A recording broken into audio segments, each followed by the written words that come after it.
Aaron, living the dream. Spears, how are you? I live the dream. How are you, Councilman? You live the dream. I just need to walk through the dream from time to time. Reality is crazy in 2020. I never realized the importance of living the dream until it's a little surreal, but we're making it. All right. Where you want to call us to order with a roll call? I would gladly do that. Thank you. Councilmember Moreno, present. Councilmember Giarrusso, present. Councilmember Banks. Councilmember Nguyen. Councilmember Nguyen, I believe, is not going to be able to join us today. I spoke with her. Okay, and we have Councilmember Banks. We have a quorum, Councilman. Thank you, Mrs. Spears. Good morning, council members and committee members. I want to welcome everyone to the June meeting of the Smart and Sustainable Cities Committee. Thank you to all who are joining us today for our conversation about the future of the city. We remain, as you know, under modified meeting rules in light of COVID-19. I remind everyone to continue to physically distance as you go about your day, to wear your mask, to protect yourself and everyone else around you and not around you. As a refresher, there are public comment rules that we will be following as prescribed by the Louisiana Attorney General. At the beginning of the meeting, we'll read the agenda for today's meeting in its entirety. The agenda is also online at council.nola.gov. Anyone wishing to comment should go to council.nola.gov and fill out an online public comment card. Only written public comments will be accepted.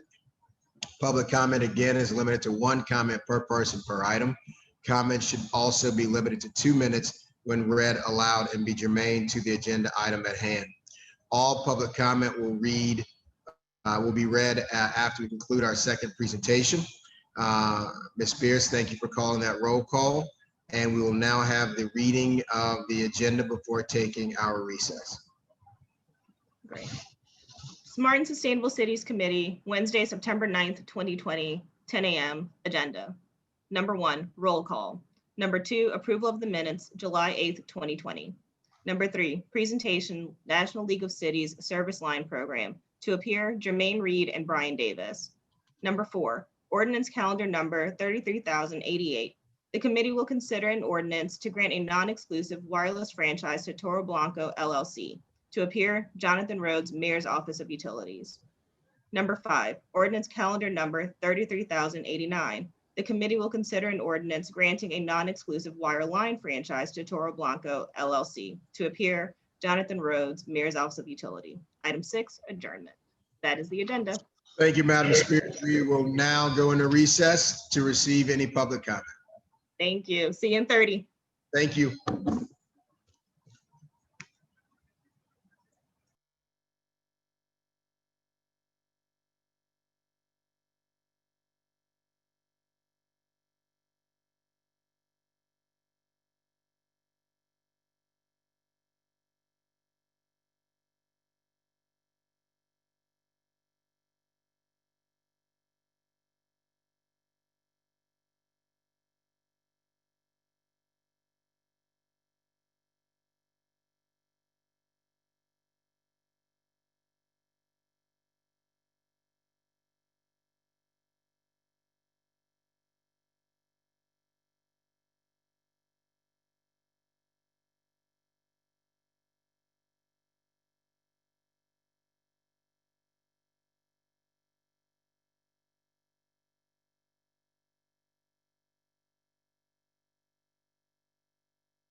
Spears?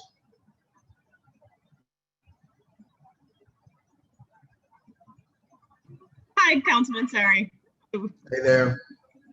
I would now move to take us out of recess and reestablish quorum. Sounds good. Councilmember Moreno, present. Councilmember Banks, present. Councilmember Jeruso. Councilmember Nguyen. Councilmember Williams. I'm So present. we have 3. Okay. We have a quorum. I would have moved to approve the minutes from our July 8th committee meeting, Second. seconded by Council Vice President Moreno. All those in favor say aye. Aye. Councilmember Banks? Aye. Thank you, Councilmember Banks. We have 3 ayes to approve the minutes. For our first, the minutes are approved. For our first presentation, we have representatives from the National League of Cities. I am glad and to welcome Brian Davis and Jermaine Reed back to educate us and the public about the NLC service line warranty program that could potentially save families money on costly water and sewer line repairs. It is not a well-kept secret that much of our underground water and our infrastructure is very, very old. Through the city and water utilities, though the city and water utilities continue to seek ways to make system improvements and repairs, the infrastructure on private property also has to be accounted for. Oftentimes we talk about infrastructure as if it is all on public property. However, once you cross that property line and it's on private property, the cost of those repairs rest solely with the homeowner or the resident. Not many of us really think about underground water and sewer lines until there is a problem. Our office receives calls probably almost every day, if not every week, from constituents, and I know my colleagues are getting those calls as well, where homeowners and residents are under the stress of just learning that they have some damaged hardware or infrastructure on their own property and now have to figure out a way to pay for it because obviously going without is simply not an option. The NLC has been working with other jurisdictions to provide low-cost solutions to this problem. And Brian and Jermaine, I appreciate all the education you all have been giving me over the course of the past year on this and showing me how this is working to benefit residents of other places. And I'm really excited to talk about how this can benefit the people of New Orleans. So I'm going to turn it over to both of you to walk us through the specifics of the program and what it would take to make it available to our community. Jermaine, Brian, welcome and thank you. Well, Councilmember Williams, thank you for the kind introduction, and to your colleagues on the City Council, thank you all for allowing us an opportunity to present today to your Smart and Sustainable Cities Committee. By way of introductions, and before we get into the heart of the presentation, I'll give a little introduction about myself and then turn it over to my partner here, Brian Davis, who is the Senior Director of Business and Development.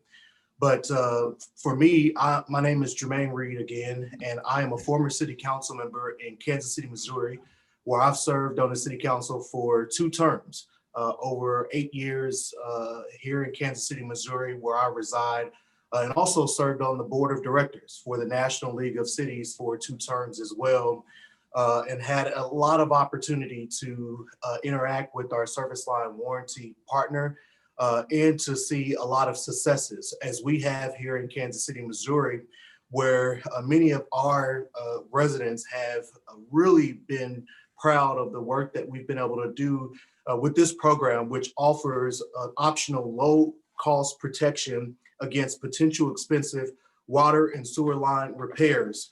We've been extremely pleased with the program, which has exceeded our expectations. It's not only helped us here in Kansas City and our residents, but it's also helped our local government.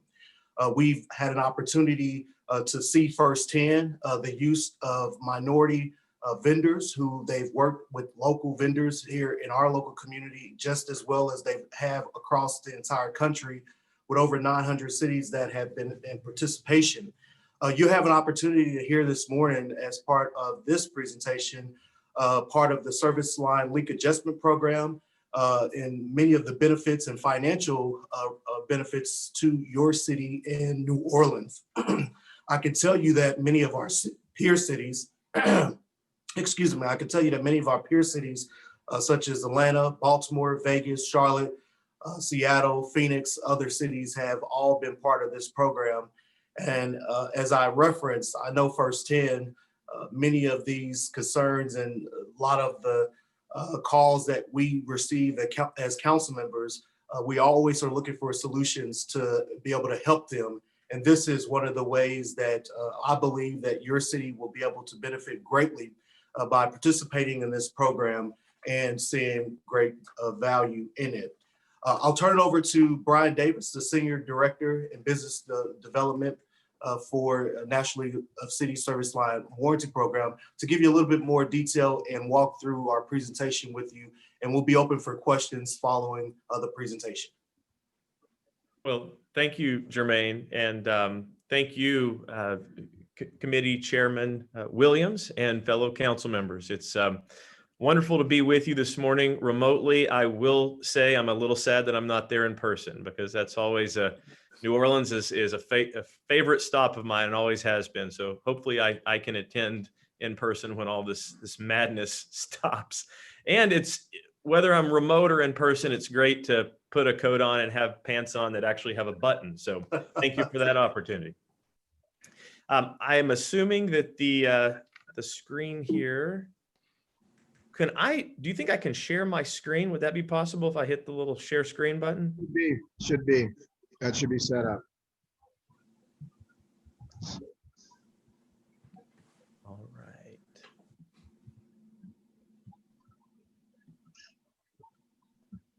Oh, it says host disabled attendee screen sharing. Let me see if I can help. Okay. On 1 second. Try now. All right. Let's see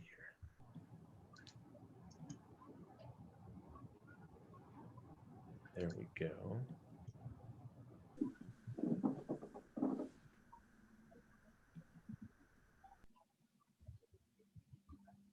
We're working on it. I thought we got you there. Is it? You know what? It may be easier. It's making me check my system preferences with Zoom. So if someone would like to just skip through the presentation, I just can't move the slides remotely. I've got it pulled up, and I can. Here, I can just share the program without going through the screenshots. Wait a second, Paul. I think just weighed in. Paul, what'd you say? Yeah, Brian, I've got it pulled up. I can share my screen and advance the Okay. slides for you. Perfect. We can do it that way. Thank you, Paul. Thank you, Paul. I'm sorry for that little hitch. So let's see, here we go. So this program, it started about 12 years ago, and it came from the need for the National League of Cities to basically say, we have an infrastructure issue in the United States, specifically older cities. And the lines in New Orleans, we all know those are old. It's a beautiful old city, but those lines also are significantly old when they leave the city's responsibility and cross on to the homeowners side of the line. So what we would refer to as lateral water and sewer lines. And so what the National League of Cities was looking to do is to provide an optional low-cost protection for city homeowners to be protected when this happens, because these lateral lines, unfortunately, are not covered under homeowners insurance, and they're also not covered by the city. It's the homeowner's responsibility, and it can oftentimes be a very shocking reality when they find out that they may have to pay $6,000, $7,000, $8,000 to have a water or sewer line replaced. So this program was specifically built around this need for the NLC member cities to educate their citizens about their responsibility of their lateral water and sewer lines. It provides a very low cost protection against those lines when they do break, whether it's water or sewer. And we provide a full turnkey solution. So we do the mailing, we do the marketing, we do the billing. It would not be on a New Orleans water and sewer bill. And we also provide the plumber. We put together the plumber network. We provide customer service. So you literally can just leave everything to us and we'll provide this wonderful service that's completely optional for your city homeowners.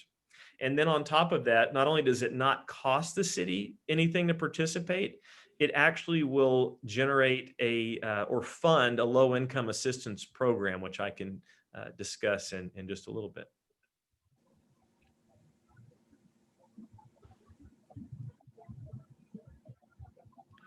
Now, the challenge for homeowners oftentimes is because these lines are buried, they're out of sight and out of mind.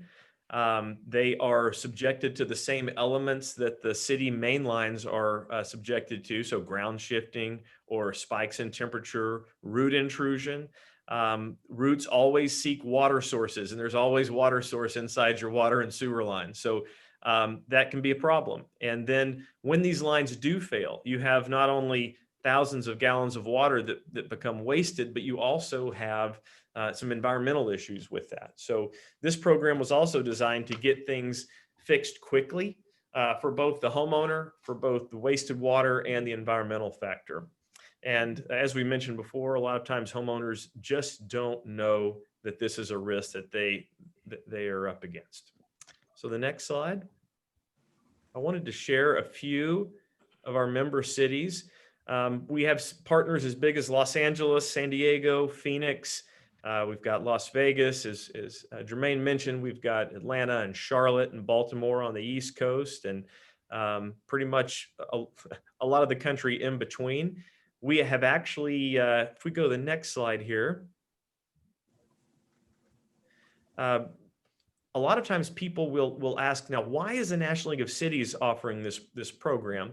And it's quite simple. The NLC and Jermaine being a board member in the past, they're dedicated to building better communities in every way, whether it's public safety, infrastructure, or environment.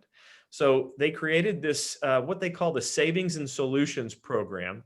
And we are one of about 4 or 5 programs that are in the Savings and Solutions initiative. And it's a very rare partnership, one that we don't take for granted and one that we're very happy to have.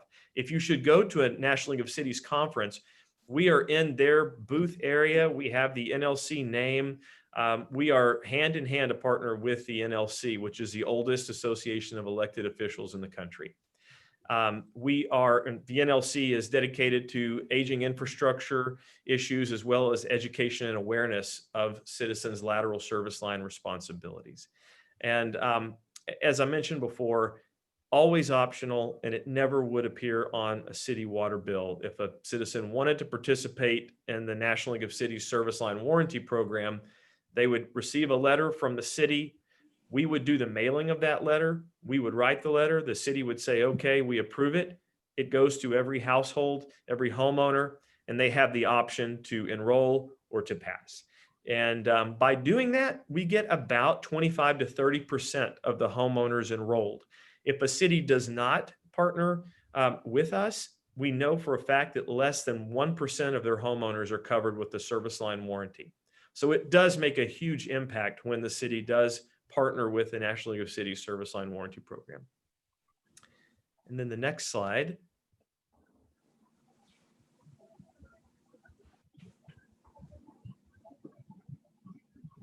So why should you participate? We are going to upfront provide $160,000 that will fund a low-income assistance program that will go into an escrow account. And if you should have any citizens, residents that say, hey, I have a broken water heater or a broken water line or a broken sewer line, and they reach out to the city and they are a low-income homeowner struggling, maybe they've lost their job during the pandemic, you call us. We will tell you how much money is in that fund. And it starts off, we guarantee $160,000. And then every year somewhere around another 150 to 160 will be put into that fund. And that second part is based on household participation. And so if a citizen signs up for the program and they buy the water and sewer line, we will donate $1 per month into that ongoing annual revenue fund. You see in bullet point 2 there. And then that low income assistance fund can help anybody that should come across something that they just can't afford. Maybe they can't afford the $5.75 warranty for water, or the $7.75 warranty for sewer. We have this fund to help them out. As I said, we have over 900 cities participating, and here's the number that blows me away. In 36 months, we've spent over $500 million with a B, $500 million on U.S. homeowners and their lateral water and sewer line repair and replacements. So this is a program, every 75 seconds, we're doing a job for somebody somewhere. And if you look at that, $500 million, that's $500 million that stays in your citizens' pockets. It's $500 million that is injected into local economies, primarily minority-owned plumbers and plumbing contractors. And then that you have just that extra assurance that I'm not at the mercy of having to call somebody in the middle of the night hoping they'll give me the best estimate. We're going to put together that contractor network and provide a plumber that will come out and do a great job. Can you, Brian, walk us through, homeowner comes out in the morning to go to work, they see their front yard flooded or backed up. Walk us through the steps. Walk us through that day in the life. Great question. I can go walk through that, unfortunately, all too clearly because it happened to me in July. So homeowner walks out, they see, or my situation, the carpet in my office was wet. There was a leak on the outside as well. I called the number, the plumber came out within, I would say within an hour, the plumber was out there doing a full assessment, realized that I had a slab leak, gave me a quote for that. And then our company reimburses the plumber for their call out. So I have no out-of-pocket expense for the plumber coming out. And then they pay the plumber. That's a direct process. Absolutely. Yeah. Okay. So the homeowner nor the city has to get involved in that. And then the leak was a $3,300 repair, and our product covers up to $8,500 per call out. So of course I would have been well under that cap, and they fix it and go on. So it's a very seamless process. Never had to get involved. The plumber, I mean, he sent me the program sent me a questionnaire to rate the plumber 1 through 5 like an Uber. Gave him a good star rating, and that's it. So it is truly seamless. And then I had to use it again 2 weeks ago. We had 2 sinks that backed up at the same time. I have a high school daughter that has a lot of long hair. And so the plumber came out, he cleared out the line, nothing, no out of pocket or anything like that. So it's just a very, very useful product to have. Thank you. You bet. Next slide. And we don't have to stay on this. These are just a few quotes. We do a really good job of customer service. We have 3 different call centers that are huge. They're all in the United States, and friendly people. So Minnesota, Pittsburgh, and Tennessee. So, and they're 24/7, 365. Next slide. Now, what we are offering here is really the 2 main products that we would mail for would be the sewer line and the water line coverage. So when we're talking about sewer line, we're talking about from the point that it leaves the city's responsibility to the point where it enters the home. Water, it's from the meter to where the line enters the home. So typically that's from the curb to the house, or from the meter box on the sidewalk or near the sidewalk to the house. We are covering, I'll give you the price. It is $5.75 for water line, and it's $7.75 for sewer line. That's per month. So for a little more than $13, if you decide to buy both, you're covered for that full water and sewer line. And it's you'll have that peace of mind that if something happens, you're not going to be out of pocket. And if we come out and a plumber discovers that the issue is on the city side, again, the homeowner isn't responsible for compensating the plumber. We just simply pay the plumber out of our program and notify City Hall or the water sewer utility. Next slide. So just sort of to recap, we have a toll-free number. It's 24/7, 365. We have no deductible, no call-out fees or forms. We guarantee the repairs are going to be done. If it's not, if you have the same issue the next week, there's still the call-out is reset. You don't have to pay out of pocket for that same service line to be fixed. We use locally based, fully licensed, vetted, qualified plumbers. We have quality control measures to make sure that customer service is excellent. We actually win every year dozens and dozens of Stevie Awards, which are very similar to the Academy Awards, but it's for customer service. So we are a perennial customer service winner at the annual Stevie Awards. And most important is we don't do any pre-inspections before you join. If you sign up for our service, there's a 30-day wait period, and then you're covered. So if you have a pre-existing condition, it doesn't matter as long as you wait 30 days after you've signed up, and you're good to go. And then next slide.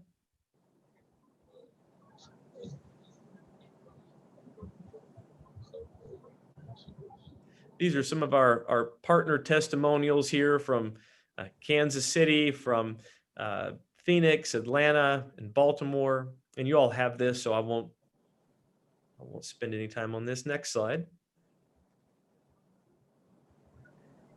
So again, $500 million spent in 3 years, 900 plus participating cities. It's a free education and awareness, an innovative option for homeowners to mitigate the risk of their service line failures. It allows citizens to future-proof their lateral service line risk. And I know that maybe even sounds cheesy, but let me tell you, you don't want to get stuck with a $5,000 out-of-pocket repair.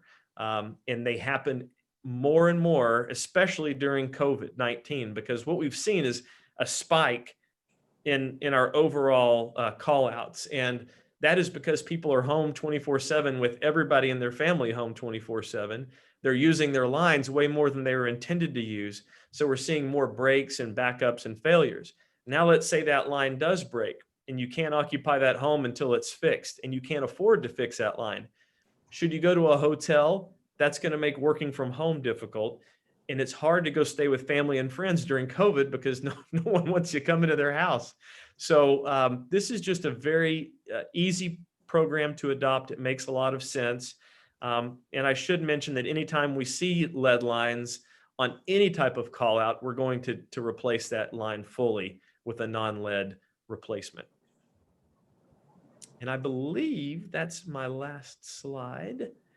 So happy to answer any questions that you might have on the National League of Cities Service Line Warranty Program.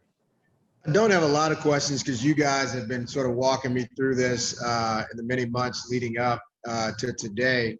And I want to ask one question because I know a constituent is going to ask me this when I see them in the grocery store later. And I know there's only so much that can be done.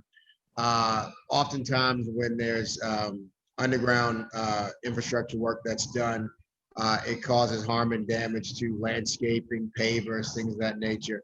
That part of it is on the homeowner. Am I understanding that or no? Yes. So first of all, we will do the best we can to get to that specific situation without disrupting the landscaping. The one thing we do require is if you have to give us a clear path. So If there's cars parked on the yard, which we have seen before, it's up to the homeowner to move those cars. We've seen cars on blocks before. We have to have a clear path to the line, but we will resod. I shouldn't say resod. We will level the ground where they can resod. And for flower beds, we're going to try to not disrupt the flowers. I mean, a lot of times we're going to be able to get to that line without disrupting a lot of the yard. Having said that, I've also seen in Detroit 30-foot lines.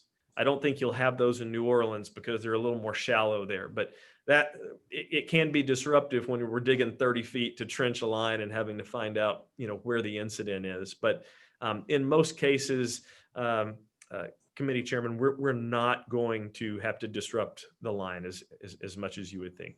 And I asked that question not to ask too much, but I know, it comes up, right? The last thing you want is to not have good expectations moving into it, and saving somebody $3,000 to $7,000 to have their houses, their homes functioning properly is a huge benefit. Although sometimes it will disrupt the ground that it's under. But I just wanted to go ahead and lay that question out before I got caught in the produce section of Rouse's later on today.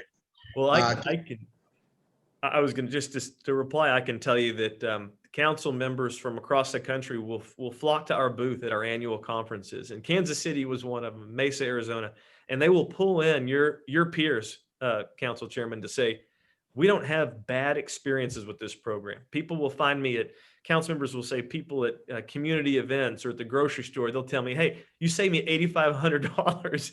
Thank you so much for doing that. I didn't even know I was responsible for that line. And that's where it makes a lot of sense. And the last thing I'll mention, and this was something that we discussed briefly, Councilmember Williams, and I also spoke to the water department, water and sewer, about this, and they were very interested. And that is, we also have a leak adjustment program that is separate from the warranty program.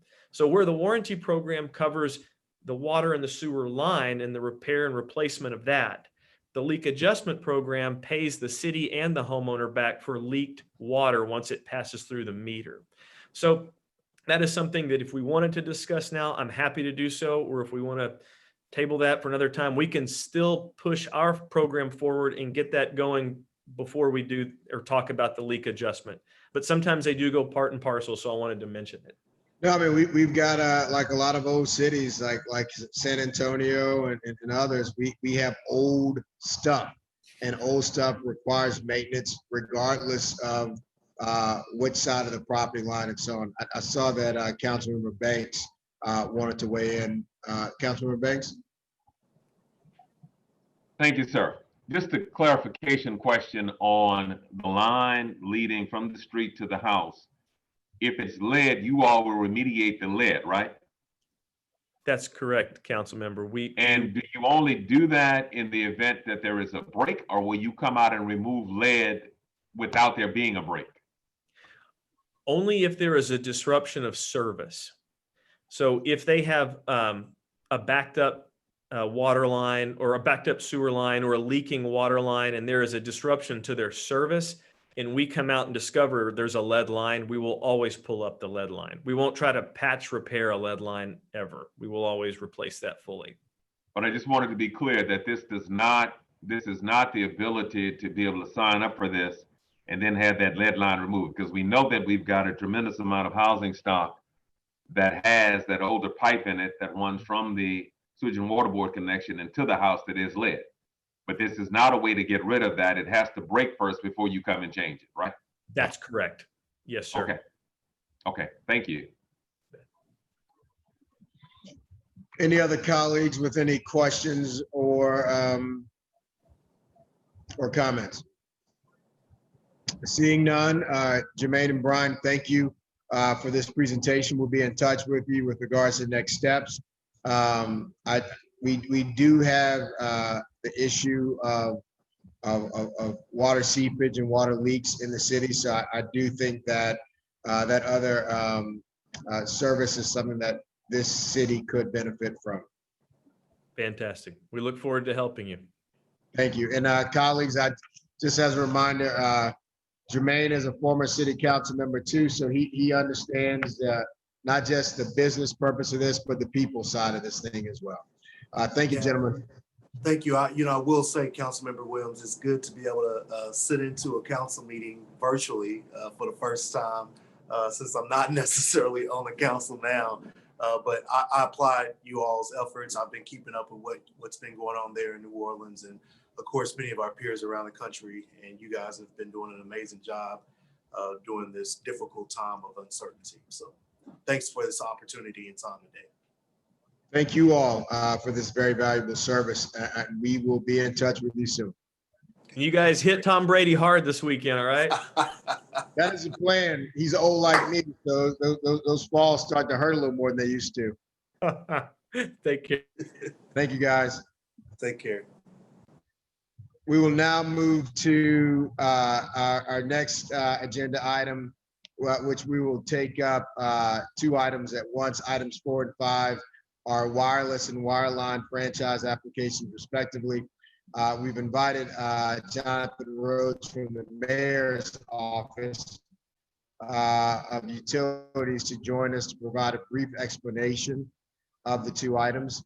We also have the applicant, Tori Blanco's representative Terry Cope on as standby, who has made himself available to answer any specific questions that we might have. Jonathan, you want to get us started? Welcome. Jonathan. Well, I'll just say, when we took up the work of updating our code to account for new technologies, one of the early concerns we wanted to safeguard against was pole proliferation, or otherwise known as pole pollution.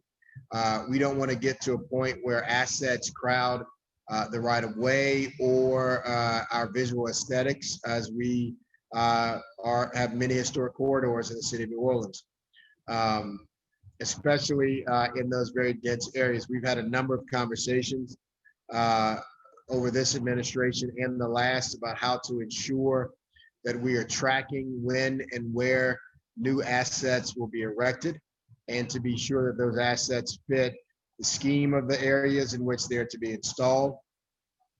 I know you have done a lot to engage concerned residents, neighborhood groups, and historic preservation groups who are interested in providing feedback.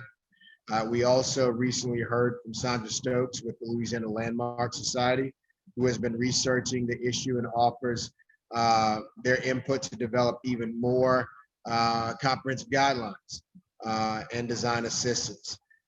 So we'll talk a bit more about that as well, and how we're triaging that feedback that we will continue to receive. Hopefully we have Jonathan on the line now.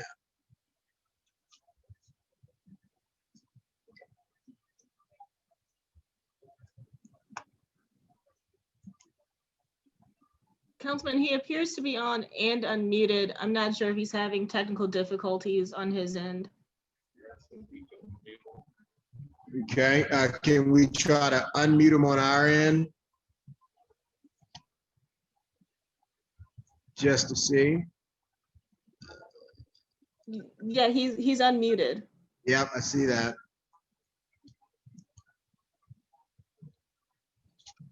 Can we get the gremlin that usually hangs out in Councilmember Banks's office to run Yeah, down? it looks like he called in from a different phone line. So Jonathan, all right, we can hear you now. Yeah, can you all hear me?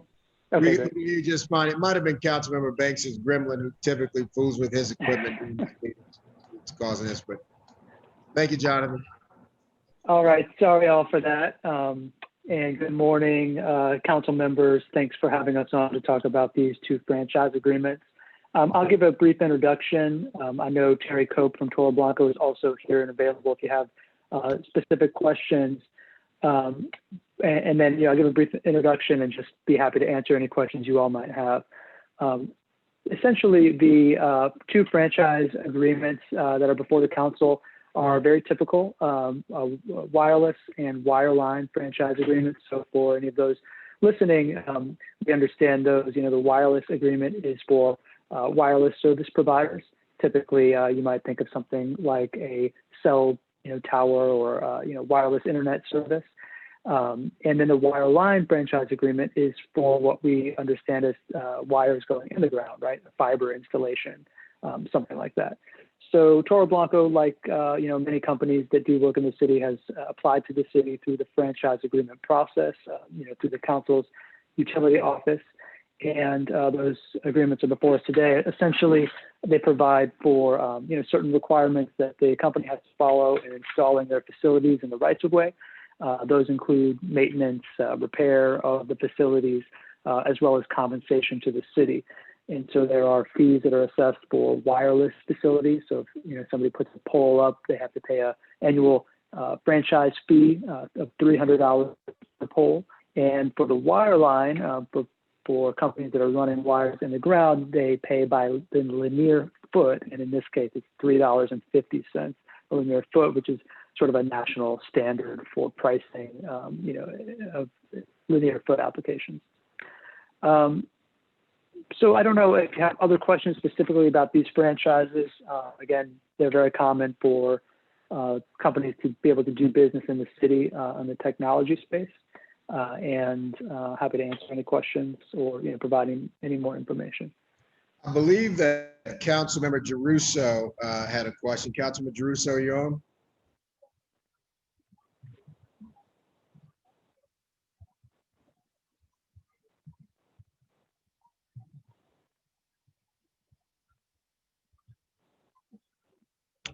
Doesn't appear to be on. Let me just check.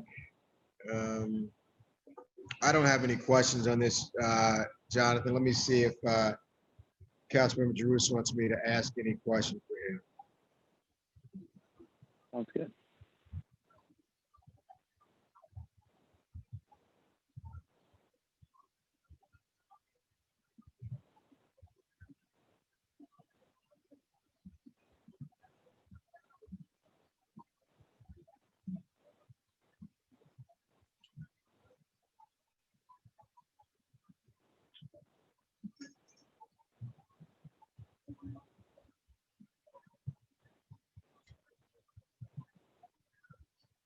Not getting any comment. Any other comments from today as Councilmember Moreno, Councilmember Banks? Not seeing any. Ms. Spears, I guess we can call the question on this. Actually, Councilmember, there are 2 public comments. Okay, I apologize. Didn't realize they came in. No problem. Mrs. Spears, Ms. Spears. The first comment is from Deborah Lombard. Quote, human exposure to radio frequency radiation, RFR technologies, has grown substantially over time. In 2011, the International Agency for Research on Cancer, IARC, reviewed the published literature and categorized RFR as a possible Group 2B human carcinogen. A broad range of adverse human health effects associated with RFR have been reported since the IARC review. In addition, 3 large-scale carcinogenicity studies in rodents exposed to levels of RFR that mimic lifetime human exposures have shown significantly increased rates of schwannomas and malignant gliomas, as well as chromosomal DNA damage. Per National Center for Biotechnology Information, U.S. National Library of Medicine. The link to the website is https:/www.ncbi.nlm.nih.gov/PMC/article/PMC67014002/. Comment 2 from Anthony Doby. This comment goes for the whole committee. Can the city as a whole truly be confident in this committee's ability to actually help with our development when you yourselves cannot help with the development of one of your own members? In order to develop this community, one must show care and interest in it. I can personally say that my rep on this committee, Jared Brosat, has done little to show his district that he cares to help in its development. In fact, the only time I have seen him in my part of the district was when he was wandering on Elysian Fields Avenue in the wee hours of the morning in urine-soaked shorts, having just drunkenly driven the city-owned SUV he was in through the neutral ground and crashed into another resident of the city on their way home from a long night's work, uprooting their life completely. Since that accident he caused, Mr. Brosette has not publicly apologized to his district in any way, nor has he done anything to physically show his district remorse for his actions. He has only succeeded in using his office and the council along with the mayor as a shield, and the silence from the rest of you is deafening and sad. Since Mr. Brosette gets a pass for his crime, I guess citizens across the entire city should be on notice. The elected officials of New Orleans are above the law and above repercussion. I have sent the paperwork to the Secretary of State to begin the process to recall Jared Brosette from office, an action I shouldn't have to do. Jared Brosette should do the right thing and just step down. But as his recent actions have shown, Jared struggles with making the right choices.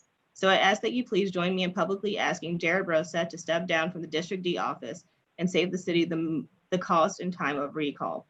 Hasn't he cost the city enough money already? We, and sadly, especially Mr. Lynn, have already paid for his actions. How much more cost should we endure on behalf of one man? Thank you. Those are all the comments. Thank you, Ms. Smith. I would move.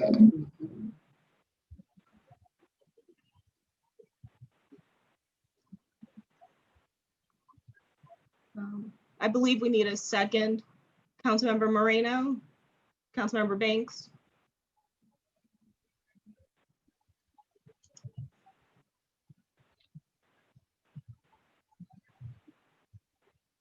Second. Thank you, Councilmember Banks. To the rescue. Okay. I still need a third member for the vote. Let me contact Council Vice President.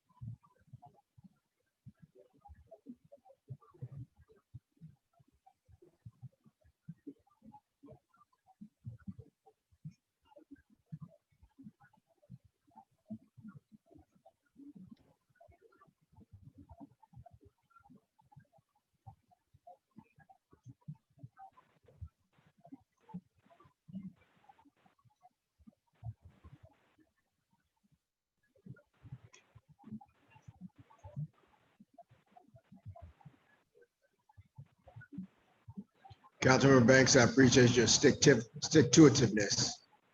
Thank you, sir. And I'm very happy the fact that the gremlins don't only reside in District B. So please have that noted that they do exist in other places. Duly noted. Duly Thank you, noted. sir. Can somebody check the office for staff? I'm having folks check Council Vice President's staff. Just try to call. Councilmember, in the alternative, we could just place this on the regular agenda as it have been considered at the meeting today. Let's do that for the sake of efficiency. Thank you, Mr. Spears. No problem. Thank you, Councilmember Banks. Mr. Councilmember Banks, it appears the difference though is the gremlins are furry and nice in other areas, but then sometimes they get wet when they changes things up. That is accurate. So we will take them however they come. So Right we're on. good however they are. Beautiful. I think we can move to adjourn. Mr. Spears, is that right? We've covered everything on the agenda, sir. Move to adjourn. Councilmember Banks, can I get a second?